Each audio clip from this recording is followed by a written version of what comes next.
So the future of mobility isn't about moving faster. It's about moving cleaner, smarter, and more inclusively.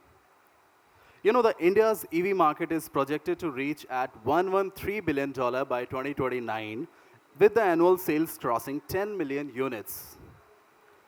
Delhi Metro, popularly known as DMRC, led by Dr. Vikas Kumar, has reduced 3.5 million tons of CO2 emission since inception of shifting from road to the rail. So recently, Niti Aayog has released first edition of India's Electric Mobility Index on 4th August 2025 at iconic Vigyan Bhavan, New Delhi. With this launch, India has become the first country globally to institutionalize a comprehensive data-driven metric system to access electric mobility ecosystem maturity. The India's Mobility Index tracks, evaluate, and score all the states and UTs out of 100, 16 indicators under 3 core themes. So first core theme we have is a transport electrification progress, which has 50% weightage to capture demand-side adoption. The second core theme we have is a charging infrastructure, which has got a 30% weightage to track the aligned charging infrastructure development. And the third, first of all, I would like to welcome all the panelists here. Please give a big round of applause. We have Dr. Vikas Kumar, MD, Delhi Metro Rail Corporation, leading India's one of the most successful mass transit system and sustainability model. Give a huge round of applause. Mr. C V Raman, former CTO, Maruti Suzuki, the architect of India's small car revolution and a pioneer in fuel efficiency. Dr. Preeti Banzal, scientist, PSA Office, policy leader on technology for clean and sustainable mobility.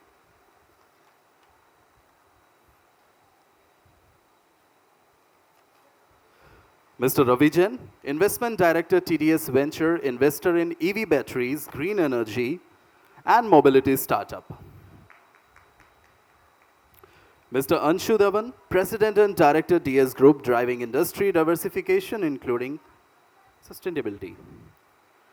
For this section, we have our moderator, Mr. 𝗠𝗘𝗗𝗜𝗓𝗦, Partner Auto Network Strategy Future of Mobility, EY, strategist shaping India's shift to the smart mobility ecosystem. Thank you so much, sir. Please be seated.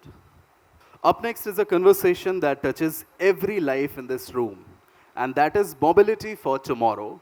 Clean, smart, and inclusive.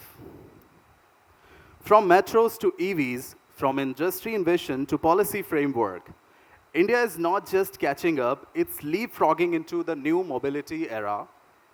Did you know that Delhi Metro alone has saved millions of tons of carbon emission and shifted over 4 million commuters daily off topic? This session brings together the leaders who are shaping vehicles, the infrastructure, the investment, and the policies that will discover 1.4 billion people move forward tomorrow. So with that, we would like to start our panel discussion. Let's move beyond the speed and convenience and talk about mobility that is sustainable, equitable, and built for India's future. So over to you, sir. Thank you so much.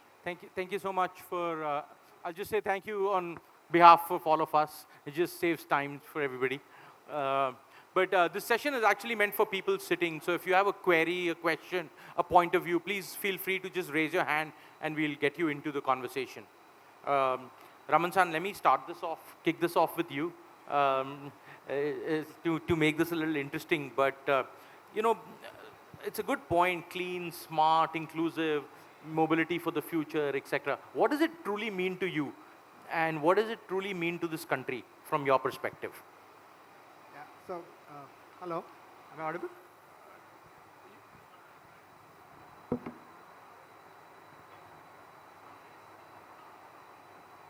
Hello? Yeah. So good afternoon. Thank you for having me in this panel. So for me, I think what mobility means, mobility is empowering. Mobility is something which gives me freedom, something which creates economic growth, something which creates experiences. So if I was to use one word, mobility would mean empowering individual. Very powerful. First of all, Dr. Kumar, I want to say thank you for everything that you do at DMRC. I'm a user and I just want to say thank you to you for everything that you do. Same question, but Raman-san said empowering. From your perspective, is there a different thought when you think of it? Because you're at the interface between government, public, consumer, technology, all of it.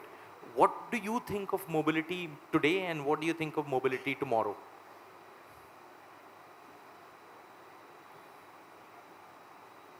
Good morning to all of you.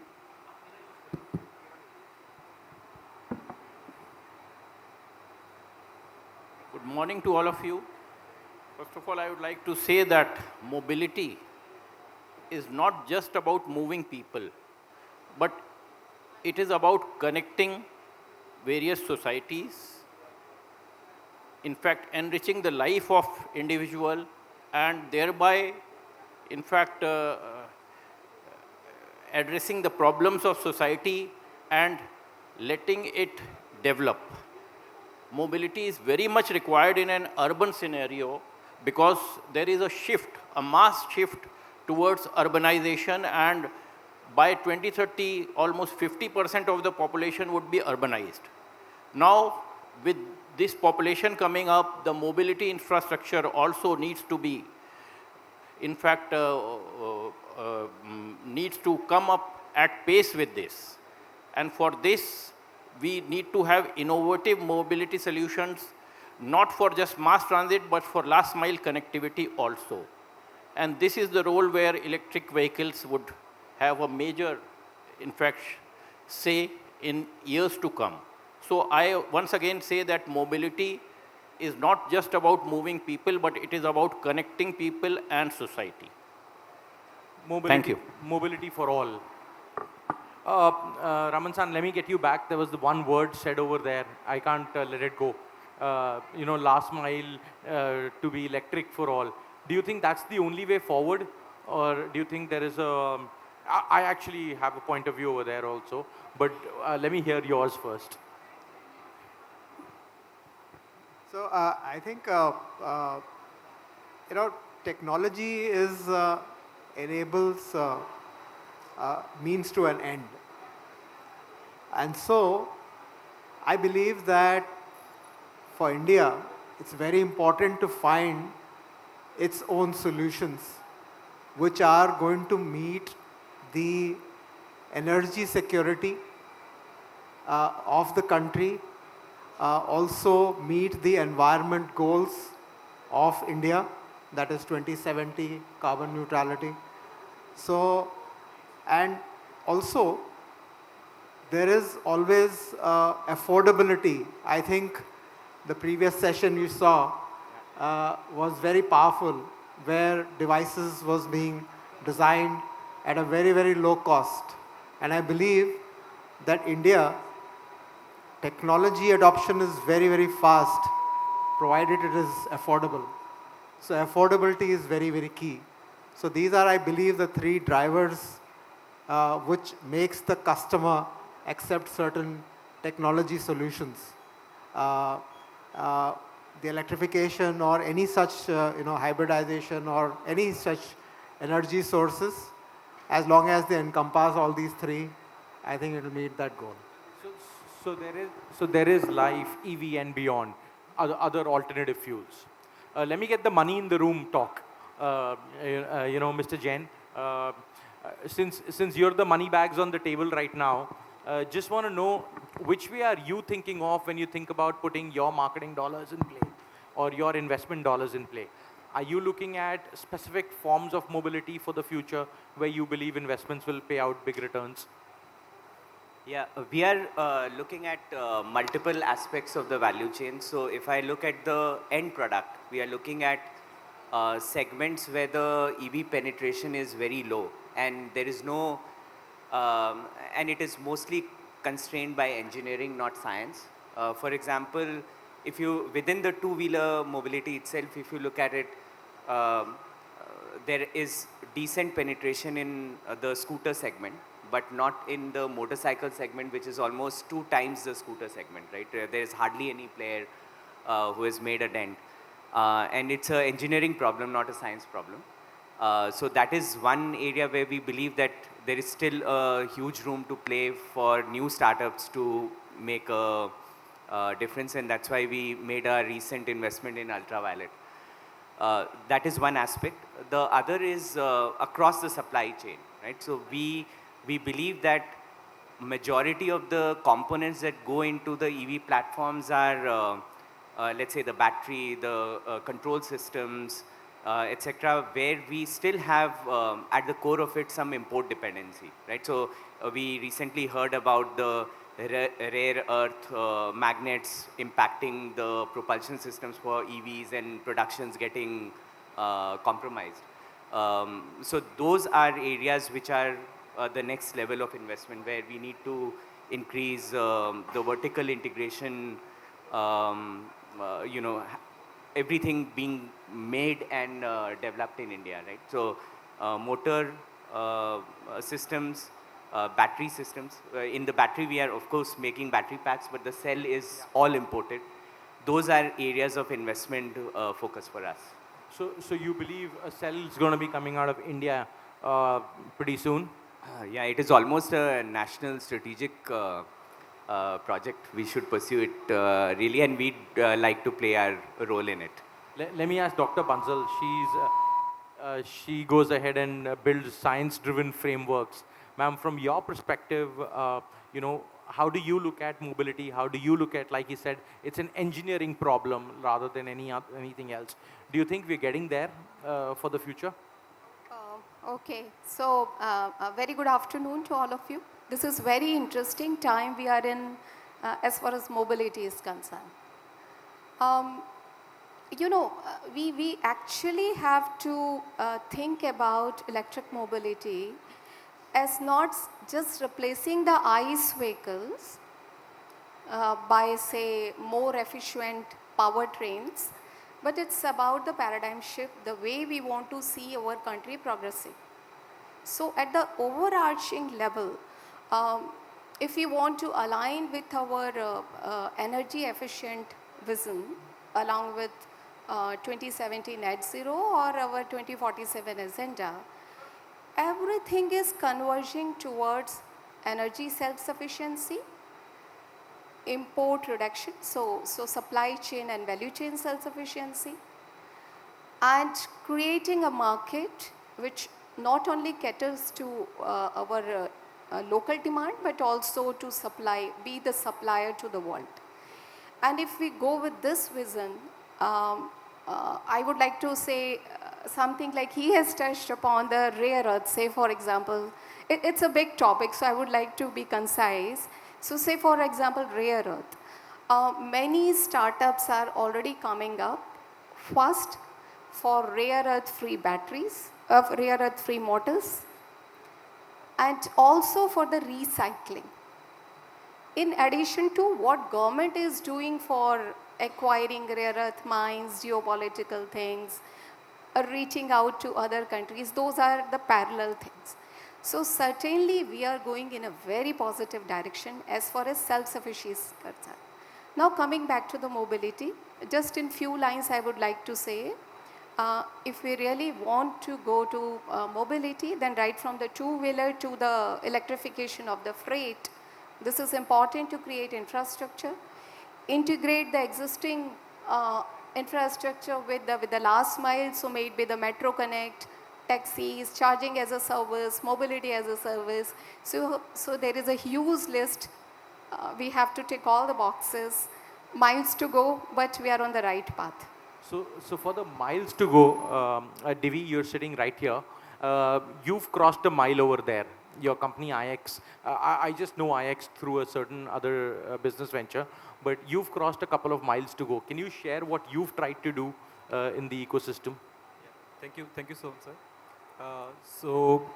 Basically IX Energy is into converting existing commercial vehicles to electric and hybrid electric vehicles, and we believe that a country like India, one solution is not something like that fits all, right? We have to build customized solutions for different segments. For example, if I talk about long haul applications, buses or trucks which are doing more than 300 kilometers per day, then converting or replacing them to full electric is not economically viable at this stage, and that's why we started with the hybrid project, and that's why we are doing multiple projects or conversions with the state transport corporations or private companies. And for me, the mobility is many things. Like it's a convenience for someone, it's a livelihood for someone, it's a great example of engineering. There are a lot of researches going on there. It's not only about connecting places. It's not about only transporting people or goods. It's also about connecting multiple industries, right? And so a lot of innovation has to happen. And as Sir said, that definitely we have to be self-reliant in this technology to take it further. We cannot always rely on outside world for this. So yeah, there is a lot of innovation that has to go on that path. Thank you. On a lighter note, I have a question for you here. Follow-up question. What GST would you have to pay, or would you get the GST back from the government if you buy a diesel engine and then you convert it to an electric? What happens with the GST computation there?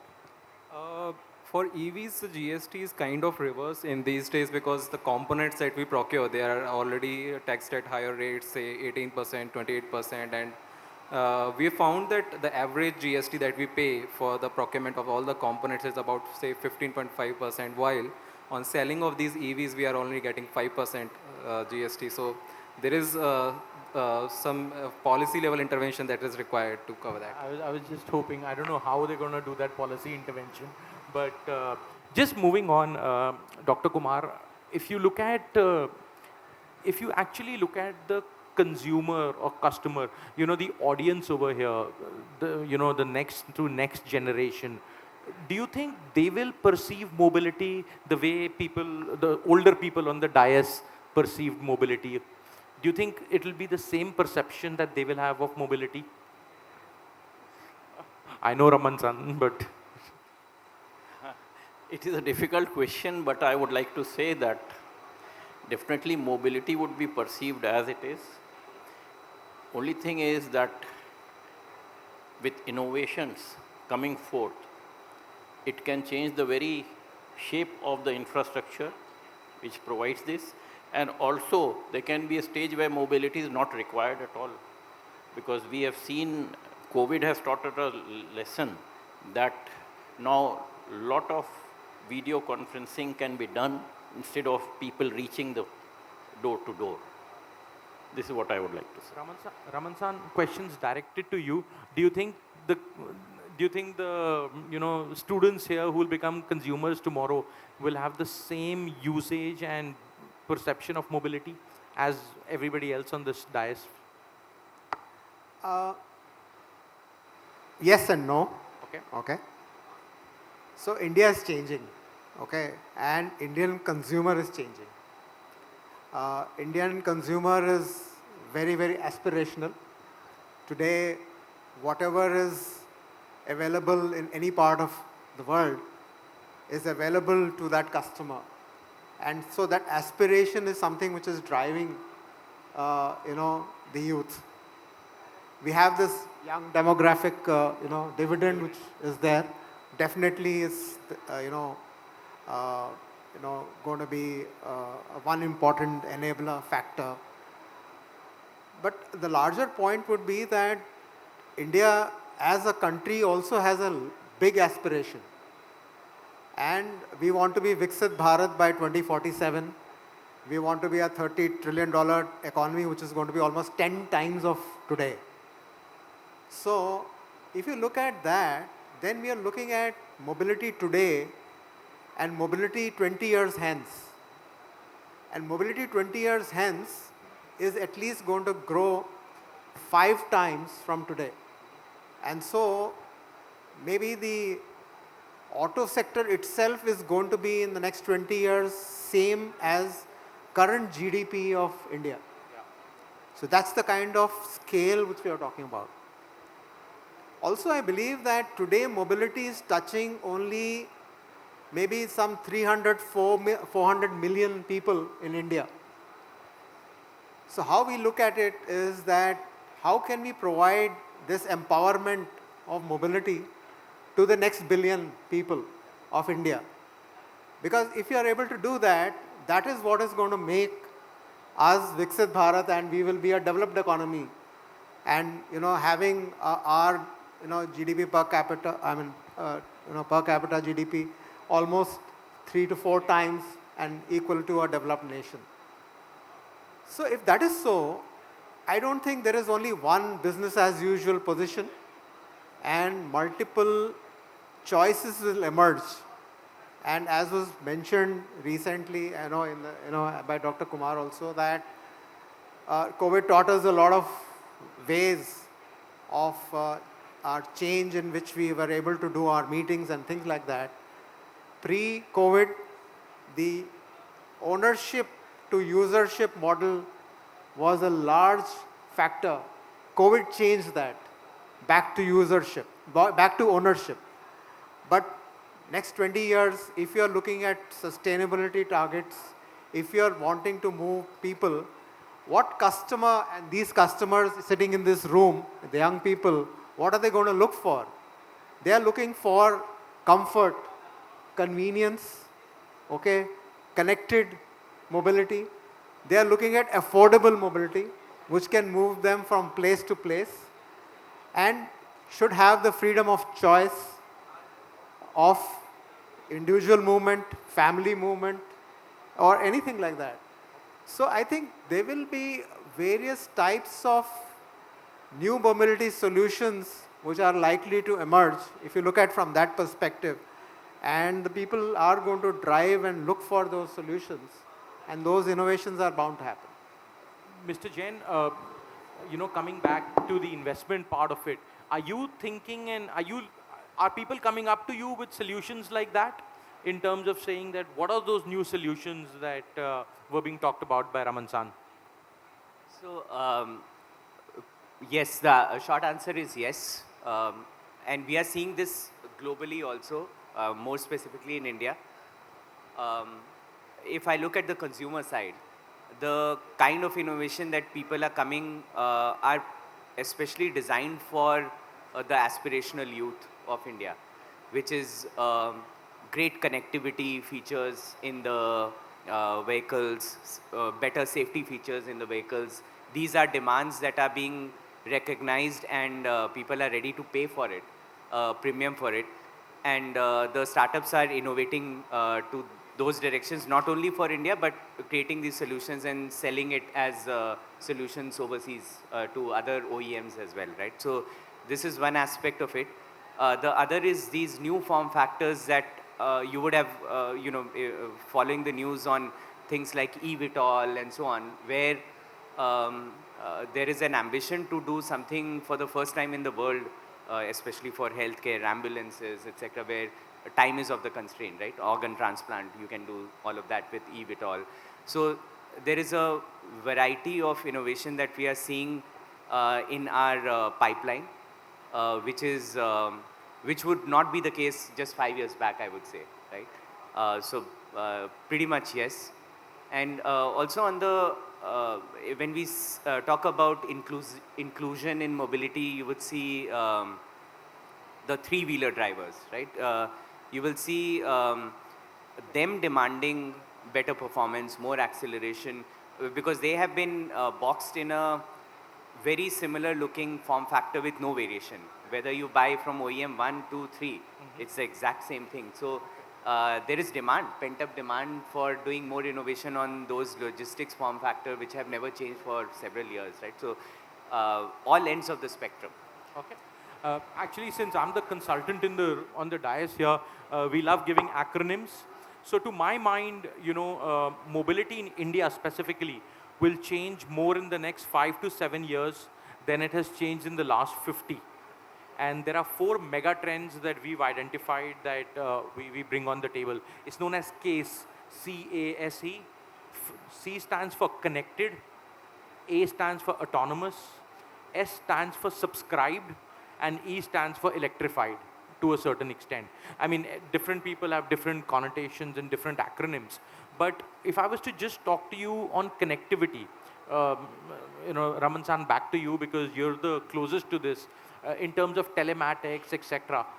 How will that change the mobility ecosystem, at least in India?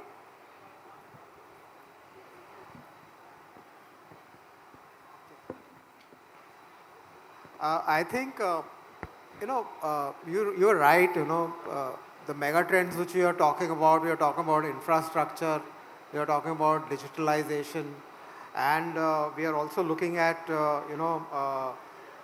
the urbanization which is there. And we've seen that in the last 10 years, the way in which the cost of data has changed. The way in which adoption of mobile phones and digital connectivity which has happened, and the UPI and ONDC platforms which we have been able to grow, I think this has really changed, and something which I would say in the short period of time unparalleled is what I would say. I think so that is also reflecting in today's customer. So I am connected on the go always, and you feel actually today, for even 2 hours on the plane, if you are not connected, you feel so cut off, and you have this FOMO which is there. So I think it's kind of, that's the other, the downside of it, but let's not talk about that. But that's something which has changed, and so mobility also has, changed from that perspective. So when you're looking at app-based platforms, ride sharing, I think these are built on this connectivity. Also, from you want to go from place A to B, you are actually using maps. You don't consult any, you're so used to that, and those algorithms are so strong that you are able to move from place A to place B very, very easily and in a timely manner.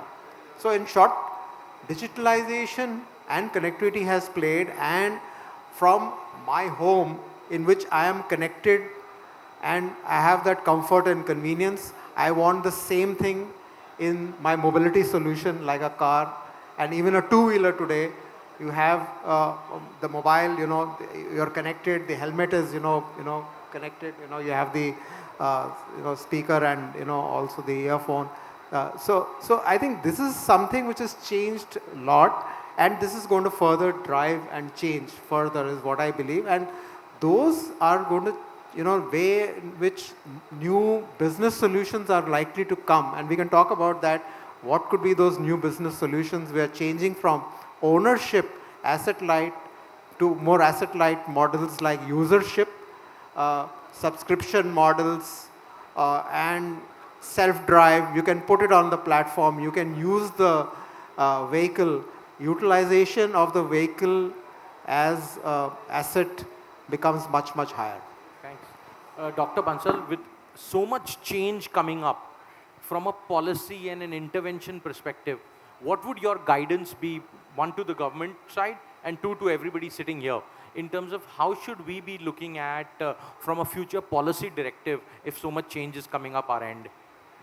Yeah, so, the policy need to be equally agile the way ecosystem is changing. So with this, we came out in the PSA office, we started working on electrification of freight, particularly zero emission trucking, which no one was talking about then, 2 years back. And we came out with the detailed policy advisory for the demand side incentivization as well as from the supply side. 30 set of policy advisory, and I think many of them are equally applicable for two-wheelers, three-wheelers and other drones. So from the government perspective, policy support for further enhancing the demand is required. Even tax rebates and all those things are still, they will continue to happen. But from the consumer side, from the OEM side again we need some regulations, maybe the CAF norms and the other things, localization, phase manufacturing program, those all things are required. From the consumer side,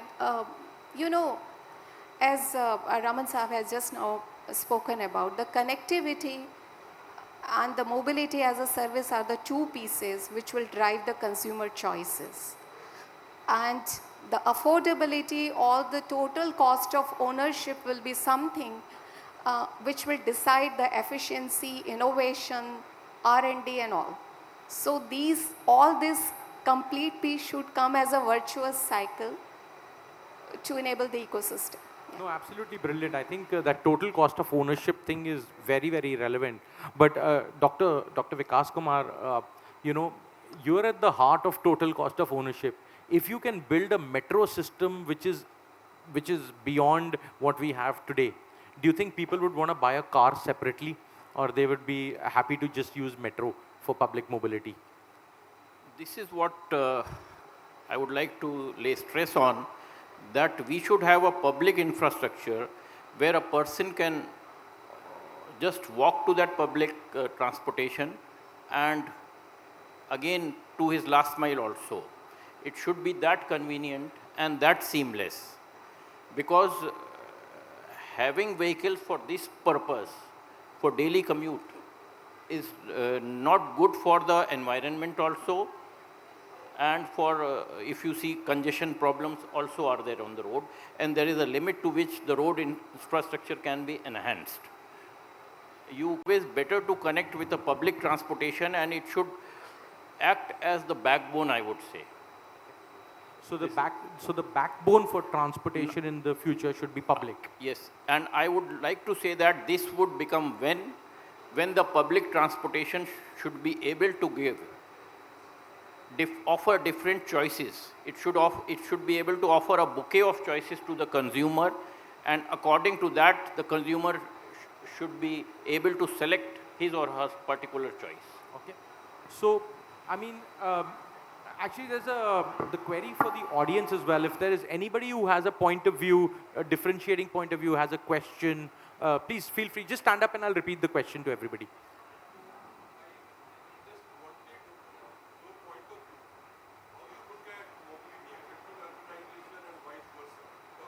Sorry, mobility with urbanization?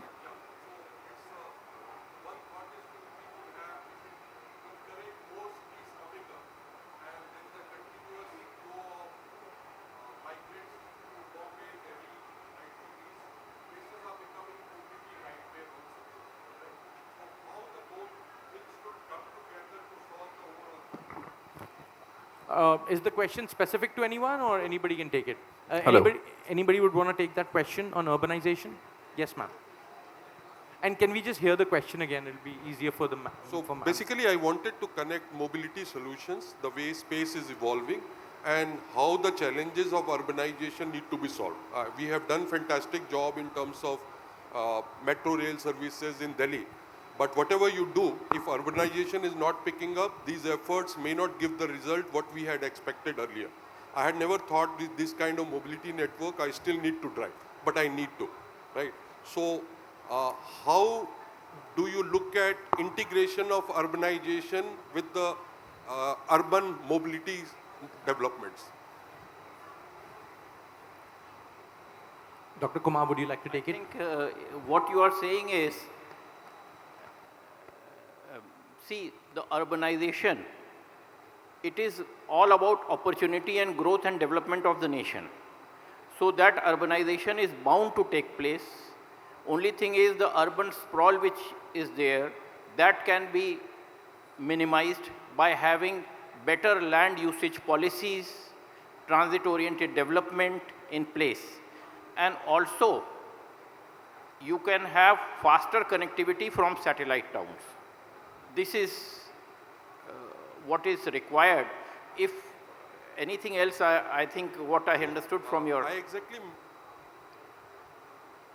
What I wanted specifically to emphasize was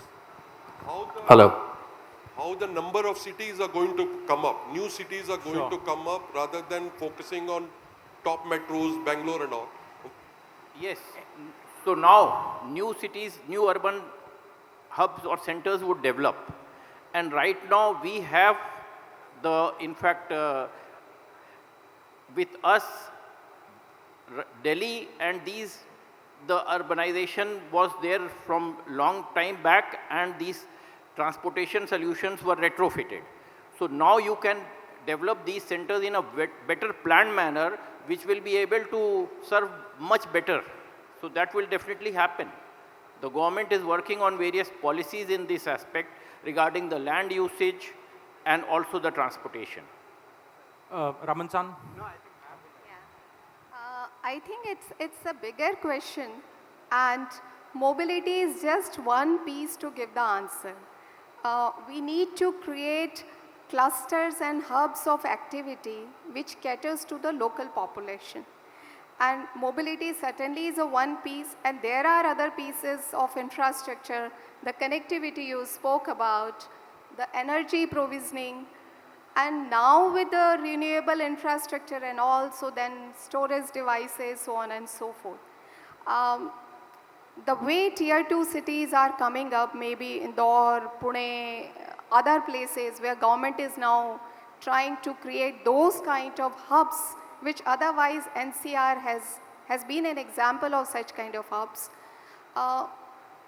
As we keep on increasing the number of hubs to tier 2 and tier 3 cities, we can curtail the urbanization, unplanned urbanization to specific cities, and we can see that kind of growing up of other hubs and clusters. So it's a long-term process, and it requires multi-pronged strategy. And mobility, of course, is one piece too. Okay, good point. May I add? Yes, please, Raman san. So I think just to add to what Dr. Kumar said and Dr. Preeti said. So I believe, ma'am, that urbanization is bound to happen and it's going to grow. So for sure. And I would just like to add the smart city concept which the government is looking at, where I think this concept of new cities coming up which are well planned, multimodal transportation is available, and seamless connectivity is available. I think this is something which can happen. Also, from a statistic perspective, tier 2, tier 3 cities which are there, the aspiration of those people is no less today. And I believe that one of the luxury platforms sells more in the tier 2 and tier 3 cities than in the tier 1 cities. Absolutely, you should go read the report from Tata Click recently. Yeah. So I think that's the kind of change which is happening, I believe. And so I also believe that the rural economy and the way in which we can empower the people in the rural areas in terms of mobility and work on transport solutions for them, because that's something which is also going to drive, and that's an innovation which I think we all need to look at. What kind of mobility solutions which could run there, maybe in a cooperative mode or in any other mode, and some other business solution will come up, is what I believe. And that is what is very, very key to this drive for mobility and for Viksit Bharat. I'm very, very strong opinion about this. And I think that all these points which both the doctors had mentioned, and maybe you are a consultant, you have done a lot of study, maybe you can add some more. I'll add 2 data points to support Raman san query. India has about 700 identified cities. The top 14 cities contribute to what percentage of car sales in India? Anybody has an idea? 10%? Anybody else? So about 77% of total passenger car sales is contributed by top 14 cities. So everything from 15 to 700 contributes just the remainder. And I think for us to go, there's this very famous thing that is going around, the twain shall meet, the twain being India and Bharat. And the moment we start getting India and Bharat to start to converge, that's where the real magic will tend to be found. But let me, we've spoken connected, we've spoken electrified. Let me get from the businessman on the group, subscribed. In my case methodology, you had a business model. Raman san briefly touched upon it, from ownership to usership. Are you seeing that truly happen on the ground or in the future? It depends on the form factors because the consumers are very aspirational. So we have seen people upgrade from one vehicle ownerships to two and also use the public transport if the high quality public transport is available. So I believe that for some use cases, there will definitely be a very strong use case for subscription-based services. But it will not be the only one because people want the optionality of their own fancy vehicles also. Raman Sam, I knew where to get that answer from. Their own fancy vehicle. So,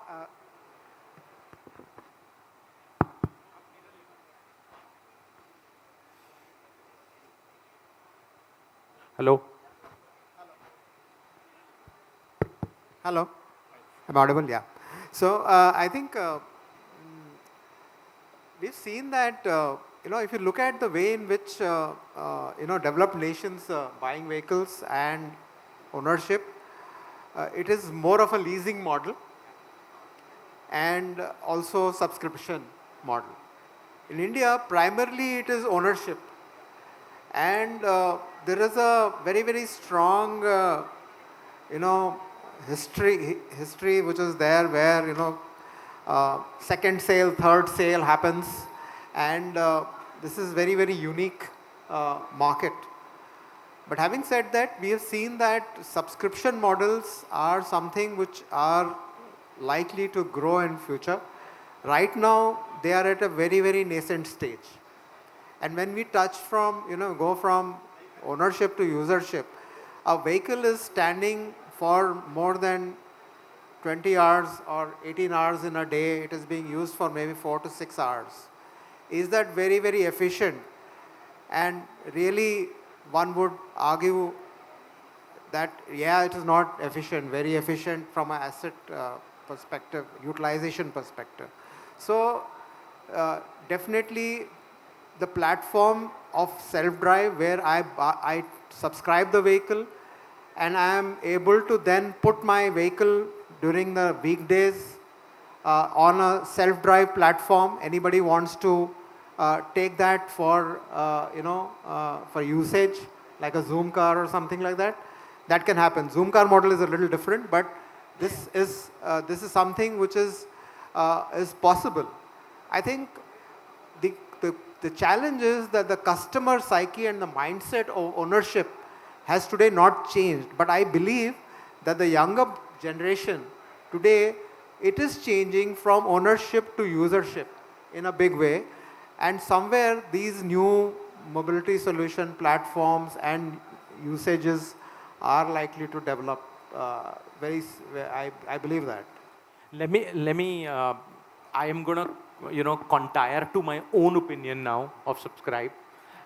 In India, we are, Raman Sam will correct me if I'm wrong, we are at about 26 cars per 1,000 people.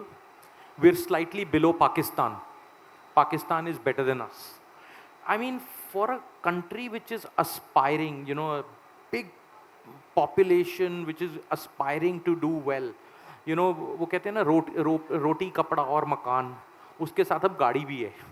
So, the second, third biggest purchase a person makes in India after he tends to do well is to buy a car.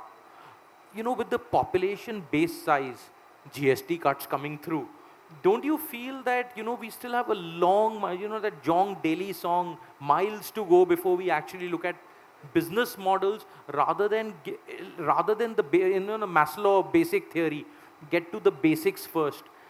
I actually feel that we first need to get to that level wherein we can aspire to all of that. Subscription in Germany is what, 600 cars per 1,000 people. In the US is somewhere close to that number. I think we have a long way forward towards motorization rather than business models. Would you invest in businesses which are just production-linked businesses right now and not just motor-linked businesses? Production versus motor. I mean, production versus, subscription models or new business models to that say. Yeah, see, there are two arguments. One is we are at a low base, like you said. So the aspiration of every household and more households as they come out of the basic needs will be to own first and get to that status, right? So that will exist. Alongside what you also mentioned is that the youth thinks very differently. It is pay per use for everything, right? So both will exist. From an investment point of view, pay per use is much more capital efficient.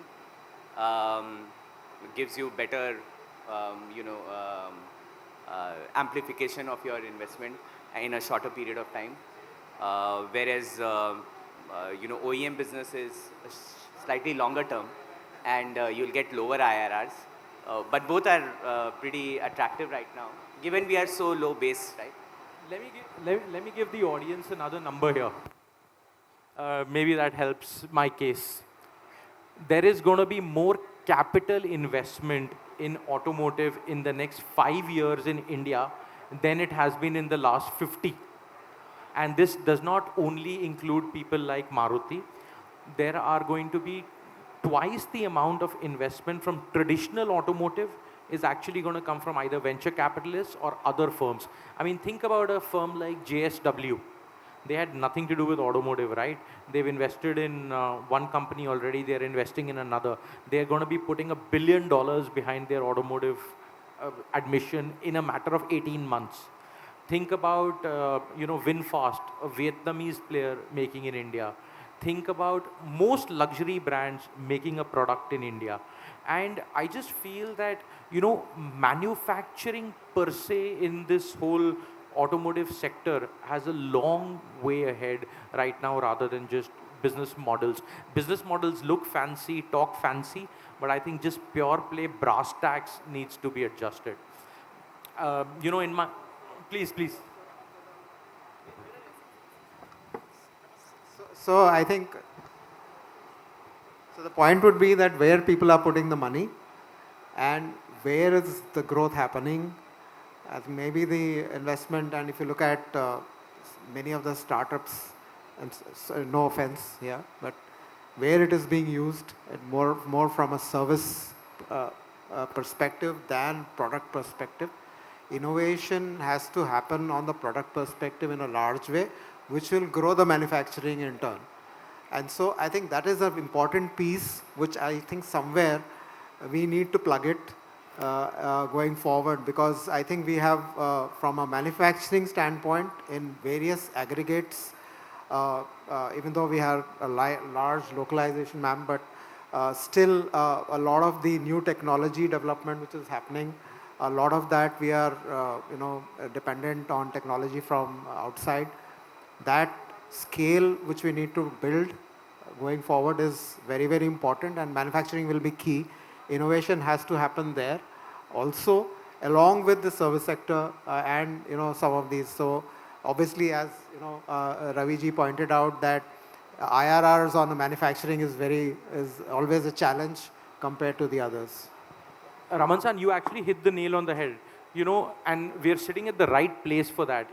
Innovation in manufacturing may give you a lower IRR because the terminal value used is much lower. But nowadays, if you look at the new business models, when we're building out new business models now, terminal value for IRR for manufacturing is actually going up, and terminal value for services is starting to come down, because the short-term play on services is starting to see a decline already. So manufacturing has a long way to go from that perspective.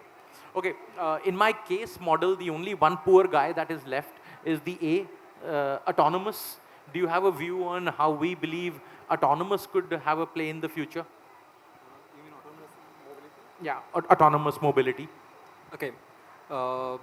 So, I mean, I've given it a lot of thought about how autonomous mobility is going to happen in India, and with the current situation, it's hard to believe that it's going to take over everything right now. But yes, in certain cases, like localized operation in warehouses or factories, we can definitely go for autonomous mobility in that case.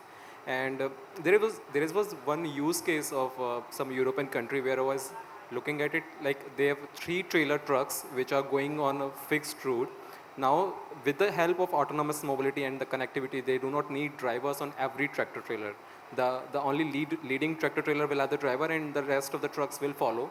And even in, I mean, they have done on multiple cases there that if a car comes in between, then how it is going to perform. And they have evolved over it by a lot. And these are now in practical scenarios they are being applied. So I mean, these are certain cases where I believe the autonomous is going to happen.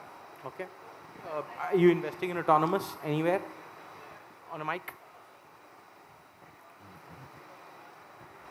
We have made some investments in autonomous, more for last mile delivery, but globally not in India yet.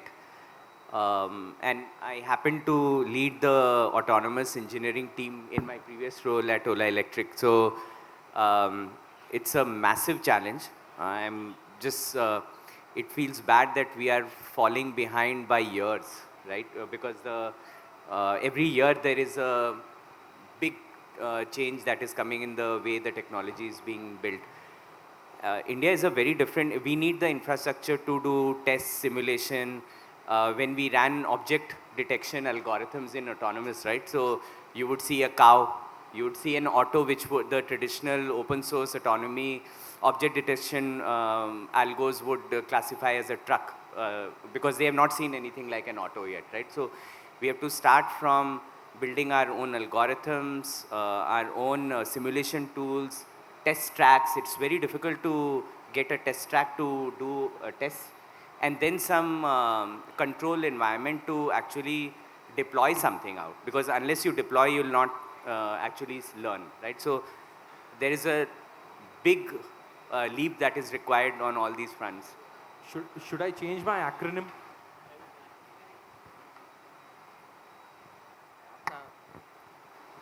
I would like to interject.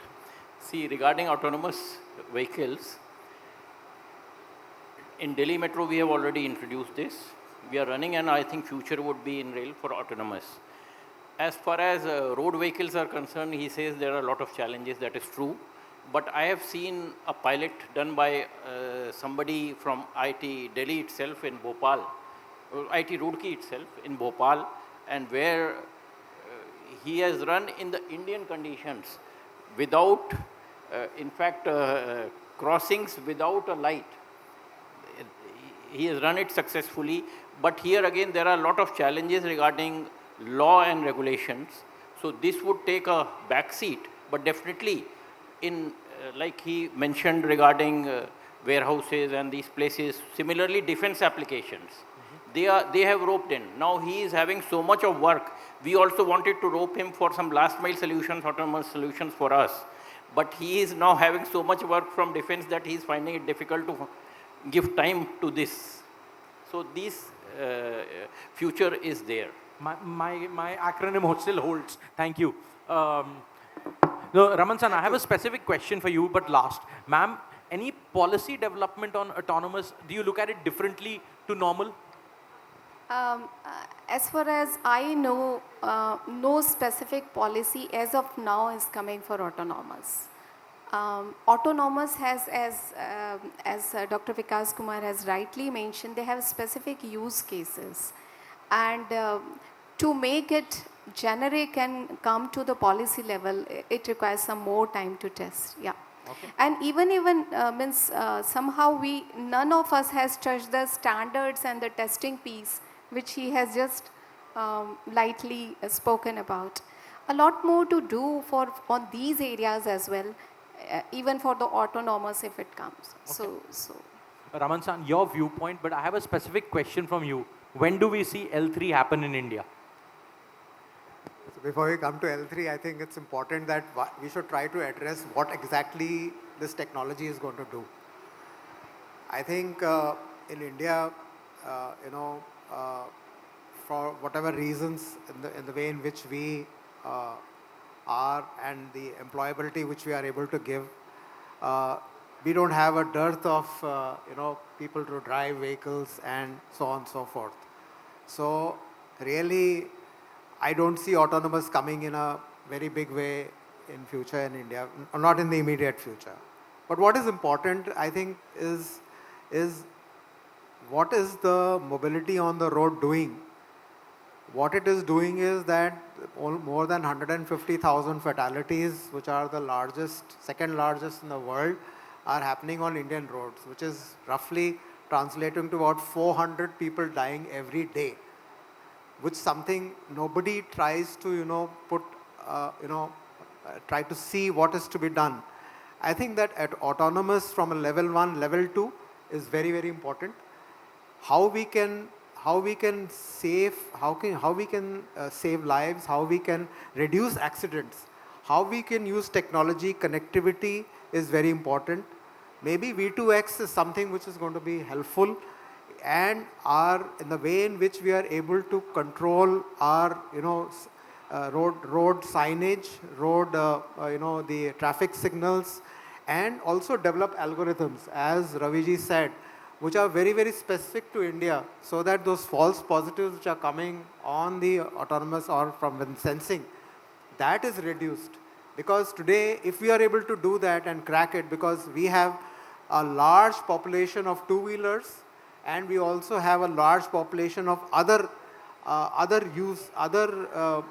forms of vehicles which are running unregulated on the roads, which need certain interventions. And I think the key point is, any of this technology like autonomous, level 1, level 2, level 3, I believe very strongly that it should be built on what is the means to the end. Technology is a means to the end. This technology has to reduce fatalities, is very important. Perfect. Good note for us to sign this off. We are right on the dot. So thank you everybody for your words. It was really kind and meaningful. And thank you to the audience for actually listening in and for your questions as well. Thank you.